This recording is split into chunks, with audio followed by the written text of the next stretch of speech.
नमस्कार, आप देख रहे हैं न्यूज़ वन इंडिया। मैं हूं आपके साथ पंकज यादव। करते हैं बुलेटिन की शुरुआत बड़ी खबर के साथ। तो लखनऊ से बड़ी खबर, जहां पर बीजेपी यूपी में करेगी 1 लाख नुक्कड़ सभाएं। जहां पर केंद्र में तीसरी बार सरकार बनाने के लिए बीजेपी ने बनाई है राजनीति और 15,000 पार्टी नेताओं को मिली है नुक्कड़ सभाओं की जिम्मेदारी। हर गांव, गली, चौक, मोहल्ले और चौपाल के जरिए माहौल बनाएगी बीजेपी।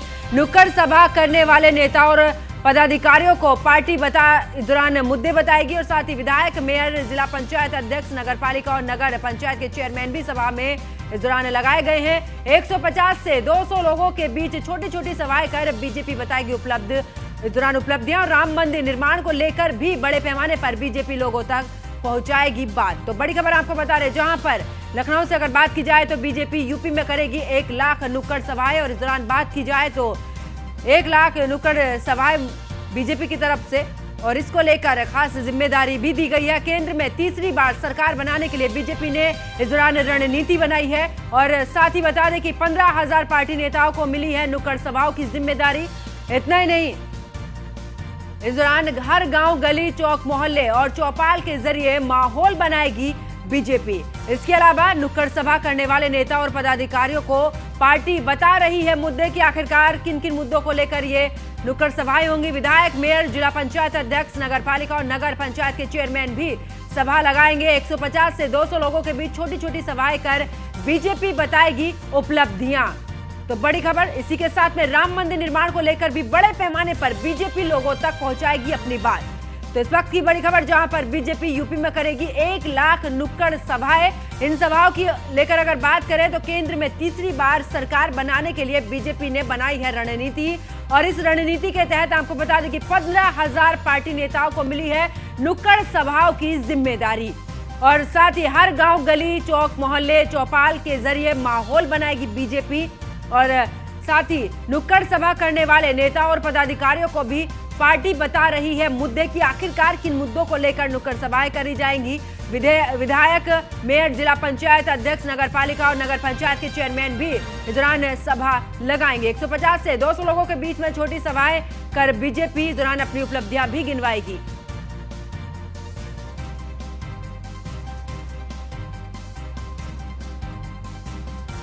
तो बीजेपी यूपी में करेगी 1 लाख नुक्कड़ सभाएं। और इन सभाओं की बात करें, केंद्र में तीसरी बार सरकार बनाने के लिए बीजेपी ने बनाई है रणनीति।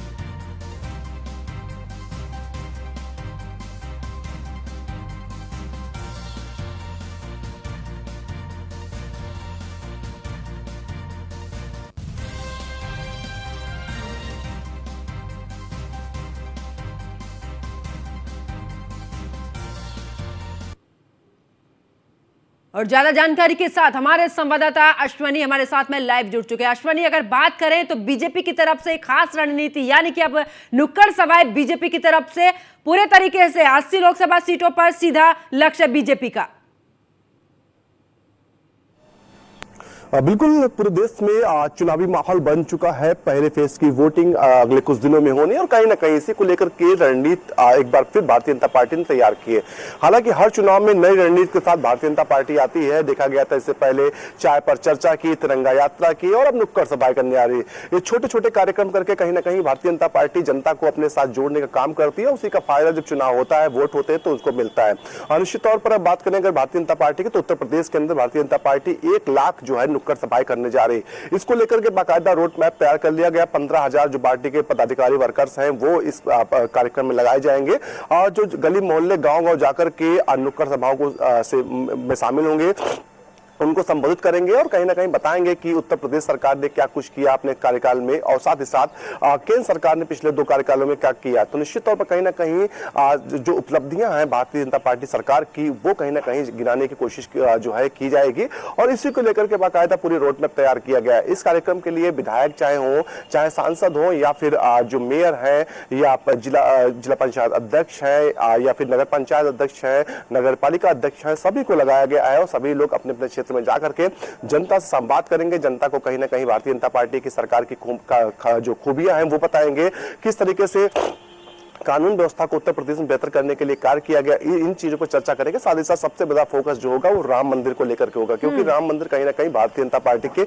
जो विजन में हमेशा हर चुनाव में रहा है। जब मैनिफेस्टो जारी होता है तो उसमें कहीं ना कहीं आपसे पहले चुनाव हुए उसमें जरूर राम मंदिर का जिक्र होता था। जब फैसला नहीं आया था तो निश्चित तौर पर कहीं ना कहीं माना जा रहा था कि राम मंदिर अगर बनेगा तो उसका निर्माण होकर तैयार होगा, उसका जब पूजन हो जाए शुरू हो जाएगा वहां पर, निश्चित तौर पर कहीं ना कहीं भारतीय जनता पार्टी उन चीजों को भी उठाएगी, क्योंकि राम मंदिर के लिए भारतीय जनता पार्टी ने लंबा संघर्ष किया, अपनी सत्ता तक गवाई। तो निश्चित तौर पर ऐसे में कहीं ना कहीं उनका अधिकार भी बनता है कि जो लोग सवाल करते थे कि आखिर राम मंदिर कब बनेगा, राम मंदिर की तारीख बताओ, तो उन लोगों को बताना जरूरी होगा। भारतीय जनता पार्टी की ओर से जो तारीख बताई गई थी, जो समय बताया गया था, वो राम मंदिर बनकर तैयार हो गया। तो तमाम मुद्दे होंगे जिनको लेकर के कहीं ना कहीं जो भारतीय जनता पार्टी के तमाम नेता हैं वो जनता के बीच जाने वाले हैं। जी और बिल्कुल अश्विनी, अगर बात करें क्योंकि जिस तरीके से नुक्कड़ सभाएं इस दौरान लगाई जाएंगी सीधे तौर पर जनता से, एक तरफ तो बीजेपी के दिग्गज चुनावी मैदान में है, मुख्यमंत्री हो चाहे गृह मंत्री अमित शाह हो या नरेंद्र मोदी हो या डिप्टी सीएम, दोनों ये दिग्गज चुनावी मैदान में। दूसरी तरफ अब हर छोटे छोटे, चाहे वो नगर पंचायत की बात कर ले, विधायक की बात कर ले, अब हर किसी को इस लक्ष्य पर रखा गया है कि जो भी सरकार की उपलब्धि अभी तक जितना काम किया है उस पूरे पर किस तरीके से काम हुआ है, कितनी योजनाएं, यानी कि विपक्ष के लिए भी अगर बात करें तो सीधे तौर पर एक बड़ी चुनौती है। बिल्कुल, भारतीय जनता पार्टी के बारे में कहा जाता है कि जब भी चुनाव होता है तो उसमें उनके लिए रणनीति का जो उनके हैं बेहद ही बेहतर रणनीति बनाते हैं। और साथ ही साथ जो पार्टी वर्कर्स होते हैं, चाहे छोटा बूथ अध्यक्ष होता है या फिर कोई जिला अध्यक्ष हो या फिर प्रदेश अध्यक्ष या राष्ट्रीय अध्यक्ष, सभी को समानता के साथ काम करना पड़ता है। आप पिछला चुनाव देखिए, अभी हाल ही में उत्तर प्रदेश में 2022 का विधानसभा चुनाव हुआ था। देश के गृह मंत्री हैं भारतीय जनता पार्टी के चाणक्य कहे जाते हैं अमित शाह, उन्होंने किस तरीके से गली गली जाकर के पर्चे बांटे थे, गली गली जाकर के लोगों से संवाद किया था, क्योंकि पश्चिमी उत्तर प्रदेश में कहा जा रहा था कि भारतीय जनता पार्टी की जो स्थिति है बहुत बेकार हो चुकी है, क्योंकि किसान आंदोलन चल रहा था और किसान आंदोलन का असर जो है पश्चिमी उत्तर प्रदेश में ही बताया जा रहा था। लेकिन उन्होंने जाकर के लोगों से सीधा संवाद किया, अपनी उपलब्धियां बताई, अपनी समस्याएं बताई, उनकी समस्याएं सुनी। आज इसके बाद जब रिजल्ट आए थे तो सब कहीं ना कहीं हंसते थे, सब सोचने मजबूर हो गए थे कि आखिर भारतीय जनता पार्टी इतनी ज्यादा सीटें पश्चिमी उत्तर प्रदेश में कैसे जीत सकती है, क्योंकि भारतीय जनता पार्टी को खुद विश्वास नहीं था कि वो इतनी सीटें पश्चिमी उत्तर प्रदेश जीत पाएगी। तो निश्चित तौर पर कहीं ना कहीं भारतीय जनता पार्टी का यही काम करने का तरीका है कि जब काम होता है, जब चुनाव होता है तो सभी को काम जिम्मेदारी दी जाती है, चाहे वो छोटा कोई कार्यकर्ता हो या बड़ा कार्यकर्ता हो, सभी को जमीन पर जाकर के काम करता होता है, ना कि एसी कमरों में बैठ के दिशा निर्देश देना होता है। अब आप सोचिए कि देश के प्रधानमंत्री नरेंद्र मोदी है, चुनावी माहौल है, वो एक दिन में 5-5 रैलियां करने वाले हैं। उत्तर प्रदेश के मुख्यमंत्री योगी आदित्यनाथ है, एक दिन में 5-5 रैलियां करने वाले हैं। देश के गृह मंत्री अमित शाह है, वो 3 से 4 डेली रैलियां करेंगे। तो सोचिए आप, वो चाहे तो एक रैली से काम चला सकते हैं, लेकिन नहीं, वो जाकर के लोगों के बीच जा रहे हैं, लोगों से बात कर रहे हैं, लोगों को बता रहे हैं कि उनकी सरकार आने के बाद में क्या कुछ बदलाव हुआ है, क्या 2014 से पहले नहीं था देश में, बात क्या कि जनता के बीच में सीधा संवाद करते हैं बीजेपी, जनता के बीच में जाती है, हर छोटे मुद्दे को लेकर बात करती है। लेकिन अगर विपक्ष की बात करें, अभी तक तो स्टार प्रचारकों की सूची ही जारी हो रही है, जिसमें यह भी कंफर्म नहीं है कौन कौन कर पाएगा प्रचार। ऐसे में बीजेपी पूरे तरीके से चुनावी मैदान में, तो क्या इसका खामियाजा नहीं विपक्ष को उठाना पड़ेगा? बिल्कुल, अगर बात करें रणनीतिक रूप से कहीं ना कहीं विपक्षी पार्टियां बहुत ही पिछड़ी हुई हैं। जहां एक और भारतीय जनता पार्टी पूरी तरीके से चुनावी माहौल बना चुकी है, चुनावी जो चुनाव प्रचार है वो शुरू कर चुकी है, वहीं दूसरी ओर कहीं ना कहीं दूसरी विपक्षी पार्टियां हैं अभी इससे बहुत दूर है, ना तो वो रणनीति बनाकर पाई है, ना जमीन पर उसका असर दिख रहा है, ना किसी भी राजनीतिक दल ने विपक्ष के अभी तक कोई जनसभा उत्तर प्रदेश के अंदर नहीं की है। तो ऐसे में कहीं ना कहीं ये सवाल खड़ा होता है कि जनता आखिर आपको क्यों पसंद करे, आप पर भरोसा क्यों करे, क्योंकि आपने ऐसा क्या किया कि जनता से आपसे जुड़ना चाहे।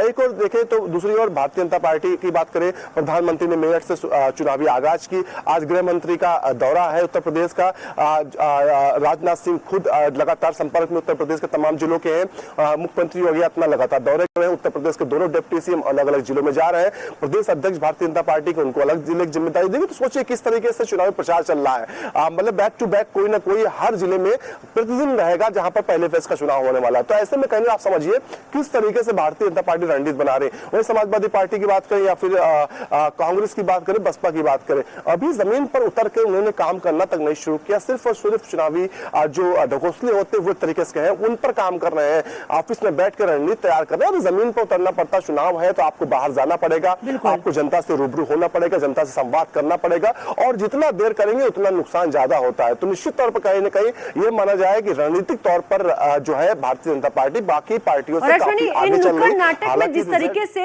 हर किसी को मुद्दे बताए जाएंगे कि आपको इन नुक्कड़ नाटक के जरिए कौन से मुद्दे उठाने हैं, तो क्या जिस जिस जगह पर ये नुक्कड़ नाटक होंगे वहां पर सबके अलग अलग मुद्दे होंगे क्या?